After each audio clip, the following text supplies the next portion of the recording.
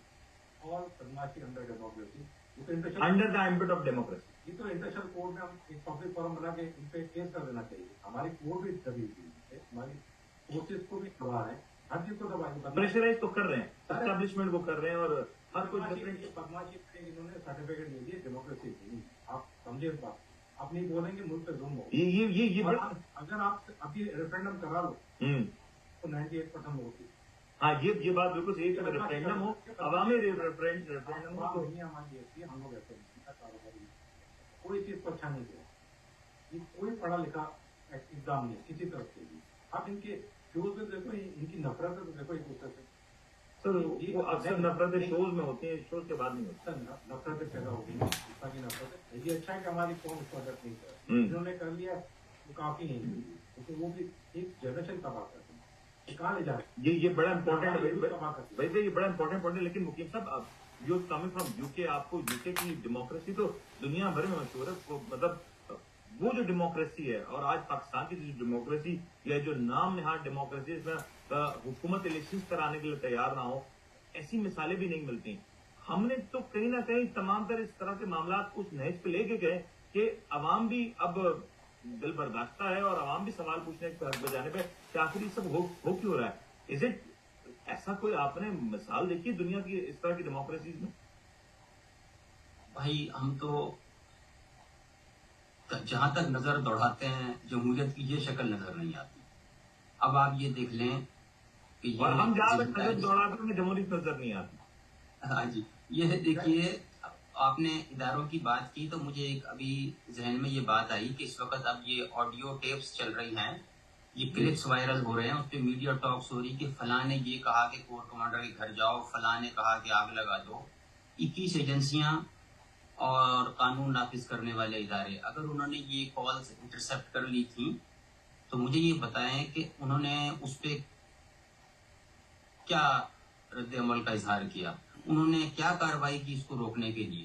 ہم تو T V پہ یہ دیکھ رہے ہیں کہ مطلب وہ لوگ بھی یار آپ بتا رہے ہیں کہ جی وہاں ریکارڈنگ تھی، فلاں نے یہ کہا تھا، تو بھائی اس وقت یہ تو ریئل ٹائم میں اس کو کارڈن آف کر دینا چاہیے تھا. کہ یہ کس طریقے سے ہو گیا کہ نہتے آدمی کور کمانڈر کے گھر میں چلے جائیں. یہاں ہماری حالت یہ ہے کہ ہم تو تھانے کے مقرر سے بغیر وجہ کے اور بغیر کسی تعلق کے ملاقات نہیں کر سکتے. تو یہ اس قسم کی جو ہے چیز ہونا یہ ایک بہت بڑا المیہ ہے اور اس طرح نہیں ہونا چاہیے تھا. یہ بھی ایک بہت بڑا لیپس مجھے نظر آ رہا ہے اور اس کی بھی بڑی ایک اچھی قسم کی اور صاحب اس میں وزارت داخلہ کا کتنا بڑا کردار ہے. یہ سوال لوگ نہیں کر رہے، نظر انداز ہو گیا، یہ شاید اوور لک ہو گیا. وزارت داخلہ، میں رانا سلمان صاحب فوراً سے ٹیلی ویژن اسکرین پہ موجود تھے. اس وقت ٹیلی ویژن اسکرین سے زیادہ ضرورت اس بات کی نہیں تھی کہ حالات پتا تھا، یہ کوئی دھکی چکی بات نہیں تھی کہ حالات بگڑیں گے. ہم نے دیکھا ہے محترمہ کے حوالے سے جب ہوا تھا، ہم نے ماضی میں سپریم کورٹ پہ حملے بھی دیکھے ہیں، ہم نے بہت کچھ دیکھا ہے اس ملک میں. سر سب جانتے ہوئے بھی اگر ایک پروٹیکشن کور نہیں لیا گیا تو یہ تو ذمہ داری تھی نا وزارت داخلہ کی. You can not allow criminal or mob to do whatever they want to do.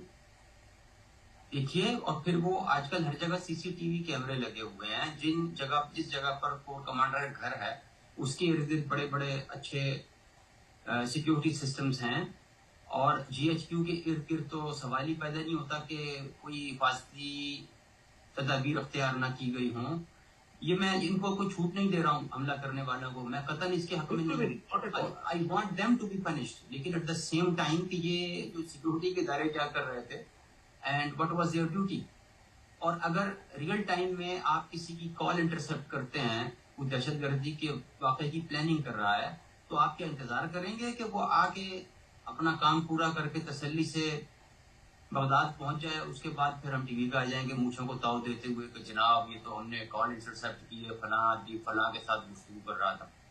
تو اس قسم کی میں اس کو لیوریج دے دیتا ہوں، کہ ہو سکتا ہے یہ انٹرسپٹ ہو کے کچھ دیر بعد تک ملی ہو، لیکن یہ تو ایکسپیکٹڈ تھا نا کہ یہ ایکسپیکٹڈ تھا، یہ تو ہوگا نہیں. جب وہ آپ انٹرسپٹ ہوئی تو کسی نے سنی ہوگی، کسی نے ریکارڈ کی ہوگی، کسی نے آگے بھیجی ہوگی. یار اس پہ تو ایسے موقع کے اوپر تو آپ وہ ہاٹ لائن پر ہوتے ہیں سارے.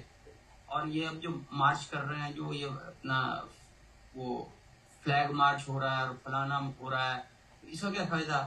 جب چڑیاں چگ گئی کھیت تو اس کے بعد پھر رونے پیٹنے کا کیا فائدہ؟ لیکن مجھے ایک چیز بتا دیں، یہ بڑا امپورٹنٹ ہے، میں چاہوں گا اس کے اوپر ضرور آپ کمنٹ کر دیں کہ یہ جو کچھ ہوا انٹرنیشنل میڈیا اس کو کس انداز سے دیکھ رہا ہے اور کس انداز سے رپورٹ ہو رہا ہے، یہ ذرا اس کو کوئکلی بتا دیں ذرا. سر وہ ہماری یعنی جنم کرم کی ایسی تیسی ہو رہی ہے، معاف کیجیے گا، کہ وہ اس طریقے سے ہمیں دنیا کے سامنے برہنہ وار رقص کروا رہے ہیں جس کا حساب نہیں ہے. بس میں اتنے ہی ڈاکٹر صاحب میں چاہوں گا اس کے اوپر آپ بھی کمنٹ کریں، کیونکہ میں وے فارورڈ کی بات کر رہا ہوں. سب دیکھ لیا، بہت کچھ ہو گیا، بہت کچھ بات ہاتھ سے نکل گئی. کہتے ہیں نا پنجاب میں ہن گل ود گئی مختاریاب. ڈاکٹر صاحب دیکھیے معین صاحب، ایک پوائنٹ میرا خیال ہے ہم ڈسکشن میں مس کر رہے ہیں. جی پاکستان کی اسٹیبلشمنٹ کے اوپر سب سے بڑا بوجھ اس بات کا ہے جو آپ کو سمجھنا پڑے گا اگر آپ بھی پرائم منسٹر یا پاکستان کی آرمی کے سربراہ ہوتے یا D G I S I اور ڈی جی ایم آئی ہوتے. سب سے بڑا جو پریشر ہے وہ یہ ہے کہ جو اوورسیز کے اندر لابی گروپس پہ پیسے خرچ کیے جا رہے ہیں پاکستان کی پرسپشن کو خراب کرنے کے لیے، اس کا کاؤنٹر میجر پاکستان کی سٹنگ گورنمنٹ کیا لے رہی ہے. ان کو یہ خطرہ رہتا ہے کہ اگر کوئی بہت اسٹرکٹ ایکشن لے لیا گیا اور جوڈیشری نے یا کسی نے بائسڈ رول پارٹیزن رول ادا کر دیا اور کوئی اس طرح کا فیصلہ کر دیا تو جوڈیشری کے اس فیصلے یا پارٹیزن فیصلے، میں اکیڈمک بات کر رہا ہوں، I am not talking about this judiciary, partisan فیصلے کے خلاف اگر کوئی انڈیپینڈنٹ رائے یا کوئی انڈیپینڈنٹ ایکشن لیا جائے تو اس کے ریپرکشنز گلوبلی بہت ہوں گے، اور اس کے ریپرکشنز یو ایس کانگریس کے اندر اور کئی اور یورپین یونین کے اندر ایک پاکستان کے اوپر سینکشنز کی صورت میں ہو سکتے ہیں. یہ گھنٹہ پاکستان کے اوپر آپ ذرا غور سے سنیے گا، بہت غور سے سنیے گا جو بات میں آپ سے کہنے جا رہا ہوں، کیونکہ اس کو میں ڈیل کر رہا ہوں. میں امریکن فارن افیئرس کمیٹی کے چیئرمین کانگریس کے اس کا اسپیشل آنوائے ان پاکستان ہوں. I am telling you some thing very sensitive on this issue. اور اگر آپ نے اس کے اندر ذرا سی غلطی کی، آپ کو پتا ہے کہ پاکستان تحریک انصاف 3 لابسٹ کے ساتھ امریکہ میں کام کر رہی ہے، millions of dollars are being spend allegedly, اور اس سچویشن کے اندر پاکستان کے پاس کاؤنٹر میجر کرنے کے لیے پاکستان کی ایمبیسی، پاکستان کی فارن آفس کا کوئی کردار نظر نہیں آ رہا ہے دور دور تک. اس سچویشن میں آپ اگر یہ امید کرتے ہیں کہ پاکستان کی آرم فورسز یا پاکستان کی انٹیلیجنس ایجنسیز کوئی اسٹرانگ ایگریسو اسٹروک کھیل سکتی ہیں، نو، ان کے پاس ویڈیو کلپس موجود ہیں. unless those video clips go through the process of law, unless کہ اس کی ڈی این اے چیک نہ کر لی جائے، unless کہ اس کو ویلیڈیٹ نہ کر دیا جائے، اس کی بنیاد پہ ایکشن اس طرح نہیں لیا جا سکتا ہے. چونکہ اس وقت انٹرنیشنلی اور گلوبلی انہوں نے بہت اچھا کام کیا، اور ان کی مخالف فریق نے which is the sitting government of Pakistan has a dismal performance. Pakistan کی فارن آفس، پاکستان کے فارن منسٹر کی پرفارمنس ڈسمل ہے اس کنڈیشن کے اندر، اور ان کے سٹروکس بہت ایگریسو چل رہے ہیں. اس کو ہم نے ڈیل کرنے کا کوئی کانٹینجنسی پلان نہیں رکھا. It is not the Pakistan establishment, it is the problem of the sitting government کہ انہوں نے کون سے اس کے خلاف میجرز لیے ہیں وہ ہمیں بتائے جائیں. سنگل ہینڈڈلی بڑا ویلڈ ہے. میں آپ ہی کی طرف آ رہا ہوں ڈاکٹر صاحب، میں اس کے اندر ایک اور پوائنٹ بولوں گا. وہ یہ جاننا چاہتا ہوں کہ ساری ایکٹیویٹی کا جو ٹارگٹ ہے کیا پاور کو حاصل کرنا ہے؟ یس. کیا اس چیز کو ہائی لائٹ کیا گیا ہے؟ کیا دنیا کو یہ بتایا گیا ہے کہ پاکستان کے اندر یہ جنگ اس بات کی ہو رہی ہے کہ ایک آدمی 38 یا 28 کانسٹیٹیوئنسی سے الیکشن لڑنا چاہتا ہے اور ہر سیٹ سے جیتنا چاہتا ہے، اس کے بعد پھر ریزائن کرنا چاہتا ہے، پھر الیکشن کروانا چاہتا ہے، پھر ریزائن کرنا چاہتا ہے. یہ پاکستان کی دھجیاں اڑ رہی ہے پاکستان کی اکانومی کی. At this time when Pakistan is running after the IMF, when Pakistan is running after the World Bank, why is this burden put on Pakistani shoulders? جہاں پہ آپ ایک بار الیکشن لڑتے ہیں 28 سیٹوں پر، دوسری بار الیکشن لڑتے ہیں 19 سیٹوں پر، پھر الیکشن لڑتے ہیں 8 سیٹوں پر. What a mockery of democracy! آپ کی بات درست ہے، لیکن ڈاکٹر صاحب معذرت ہمارے کانسٹیٹیوشنل ایکسپرٹس نے اس حوالے سے کبھی کوئی کام نہیں کیا. ہم نے یہ دیکھا کہ کبھی حق کو صحیح کر لو، کبھی اپنے بینیفٹ کے قانون بنا لو، کبھی اپنی کرپشن کی بات کر لو. پاکستان کے قانون اور آئین کو جس انداز سے ری ماڈیول ہونا تھا وہ تو نہیں ہوا. اور تو جوڈیشری جو اتنی بڑی باتیں پاکستان کے اندر کر رہی ہے، why judiciary is not putting a step on this time? We want to know as overseas Pakistanis.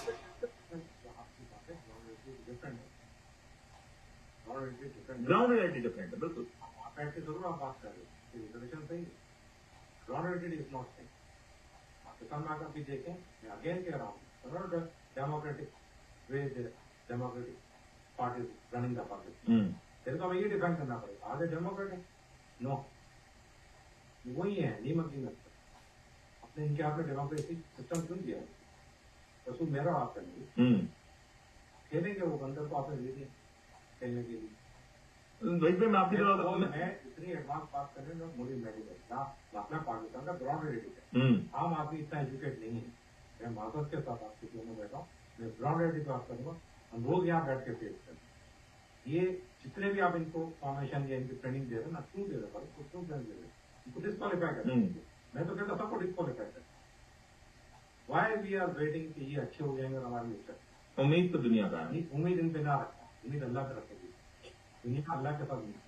میں ڈاکٹر صاحب سے فائنل کمنٹ لے لوں، میں آپ کی طرف آتا ہوں. لیکن ڈاکٹر صاحب مجھے کلوزنگ ریمارکس دیتے ہیں. آپ نے بالکل صحیح پوائنٹ کیا کہ ہمیں کافی کام کرنا ہے. ہمارے لیجسلیشن میں بہت کچھ ہونا ہے، بہت کچھ ہمارے اس وقت انٹرنیشنلی بھی دیکھا جا رہا ہے.